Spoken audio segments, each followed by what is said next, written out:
When you break up with someone, you're not losing only a partner. You're losing a part of your life, other aspects of your life, even of your identity. And this idea, this concept is called cumulative loss. And in this video, I wanted to share with you this concept because that will help you do the right things, process the breakup in the right order, unpack those layers of losses that is brought to you because of this breakup. So understanding the concept, understanding what you need to do to process this breakup, understanding things to do to feel better right after, to reconstruct yourself after this breakup. So cumulative loss is something developed by the Dr. Anne Hoff. It's basically the idea that when you lose a relationship, it sort of compounds over time, because the breakup is not only, as I said, only about your ex, not only about your partner, it's also about your identity. It's also about losing routines, dreams, plans.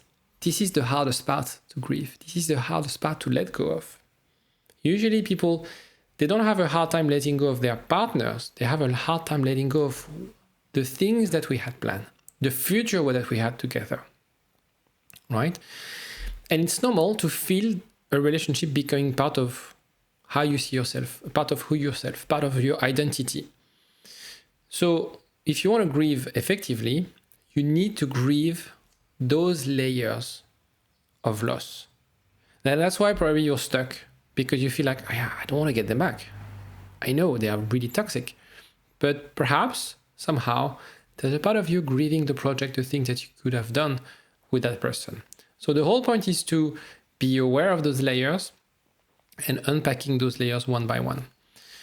First element is losing a part of yourself. In a relationship, you have this concept of shared roles. Their partner, their best friend, supporter, their co-workers, their coach, whatever. And that, from one day to another, disappear. And that sort of forces you to ask the question, who am I? Who am I without this relationship? We feel a loss of purpose because maybe we are really into helping them, caring for them, etc., etc.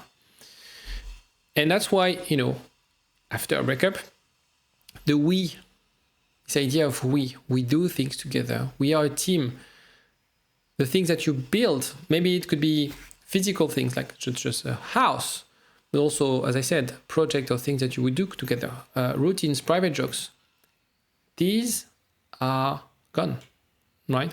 Also, one thing you have to understand is attachment style. Obviously, if you're having an anxious attachment style, that feeling of loss will be amplified because that will tap into those abandonment wounds. So all those things will force you to ask yourself the question, so who am I without this relationship? And that's the thing you need to work through should you want to move forward. Because you have to redefine your role in your life, right? Because you had other roles, because you had other involvement. Right now they are gone. You have to cut the ties from those roles and those responsibilities and recenter things around what you could do and what should be your role in your life today. And so the reason it's so hard is because you have a cascade of losses. It's not just one loss. As I said, it's not just losing someone, it's losing other things. The routines, it could be the morning text, the meals, all those things that you have to rediscover, eating alone in the evening, not having those rituals in terms of communications. Maybe you have to watch Netflix or whatever at home alone. Maybe you like, all these moments are gone. So it's not only the partner, it's the moments around. As I said, the goals could be marriage, trips, projects, holidays, etc., etc. And that's why, because you have this ambiguity about what you lost, it's extremely hard to get that closure.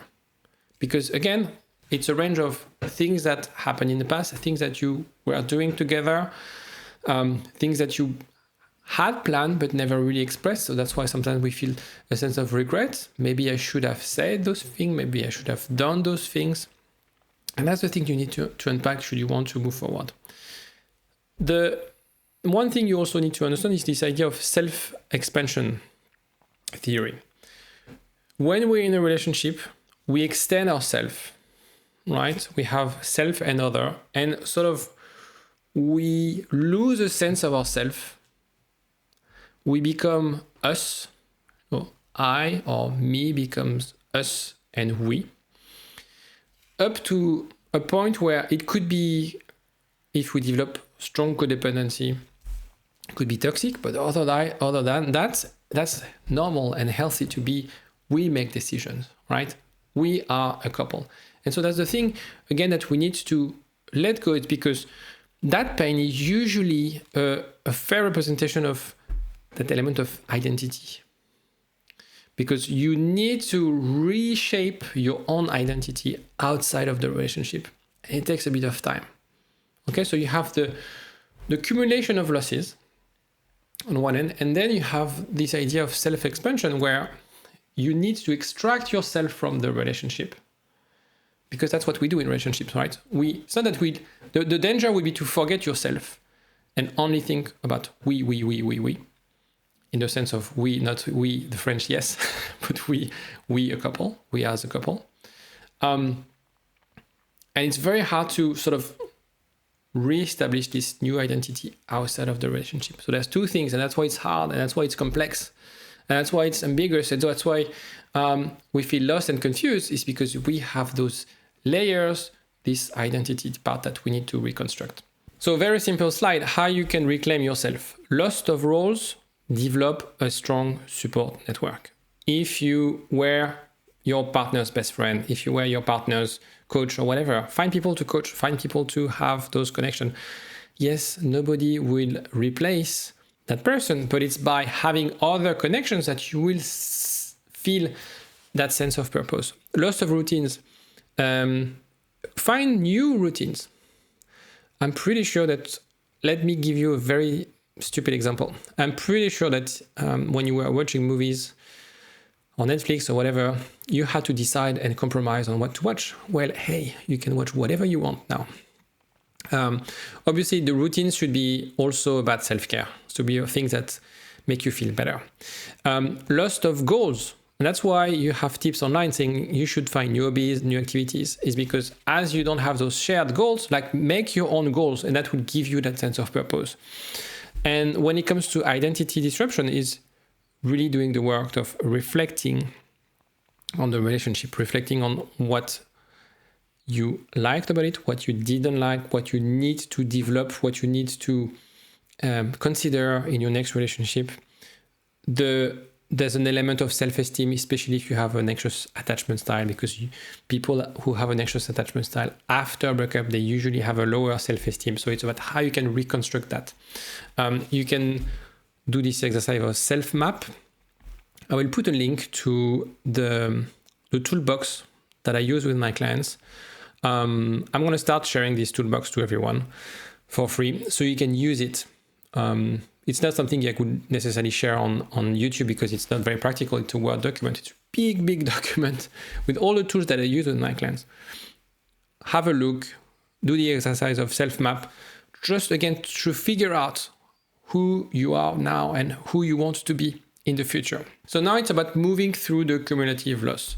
First of all, as I said, grief is not linear. It's a complex process, and it's completely okay to feel lost. If you're watching this video, you're lost. Look at how many people also watching this video. They're also lost, and it's normal, and it's part of healing.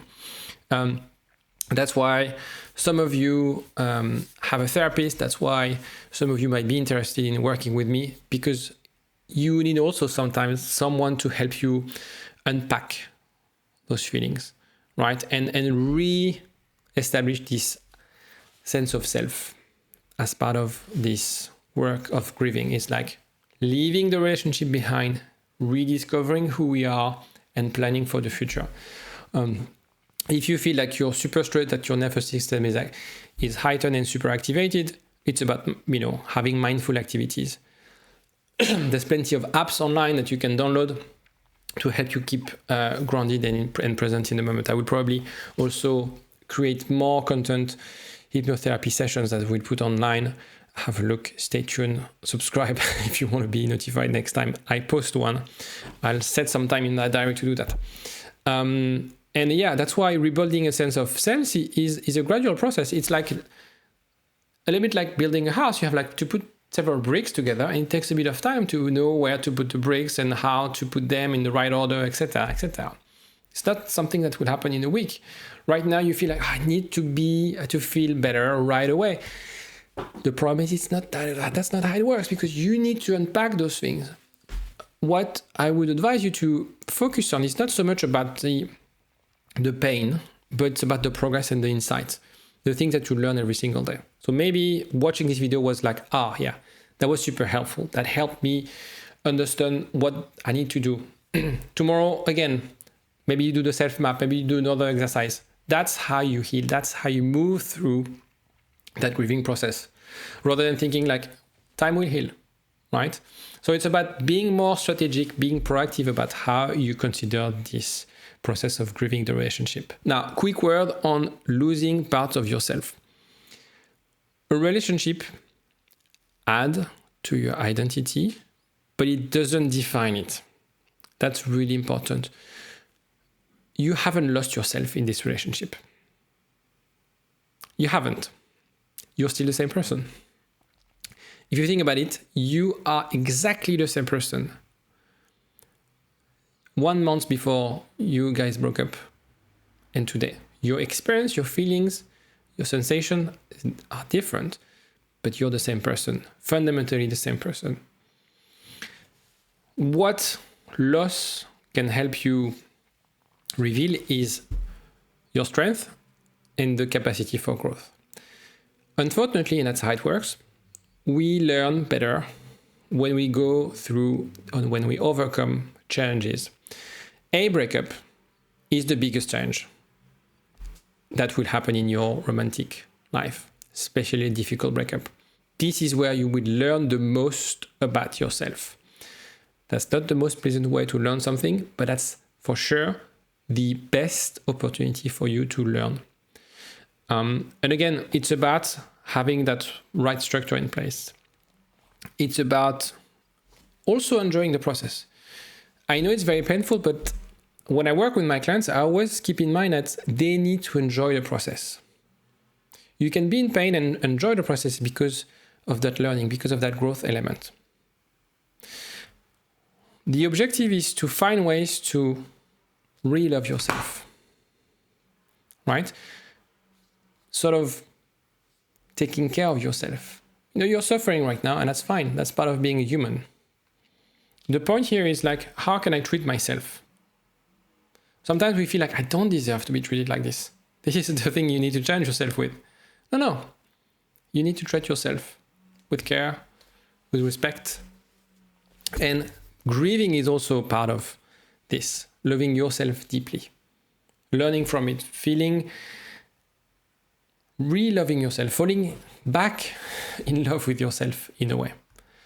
So remember those layers. Remember this idea of identity. Maybe do your self-map. Do the work. Again, the pain and growth, they go hand in hand. The point is like, as you grow, the pain will sort of diminish because you will enjoy the process of growing, of feeling like I'm not that person anymore, right? And I don't want to be in this type of the relationship. I don't want to be treated this way.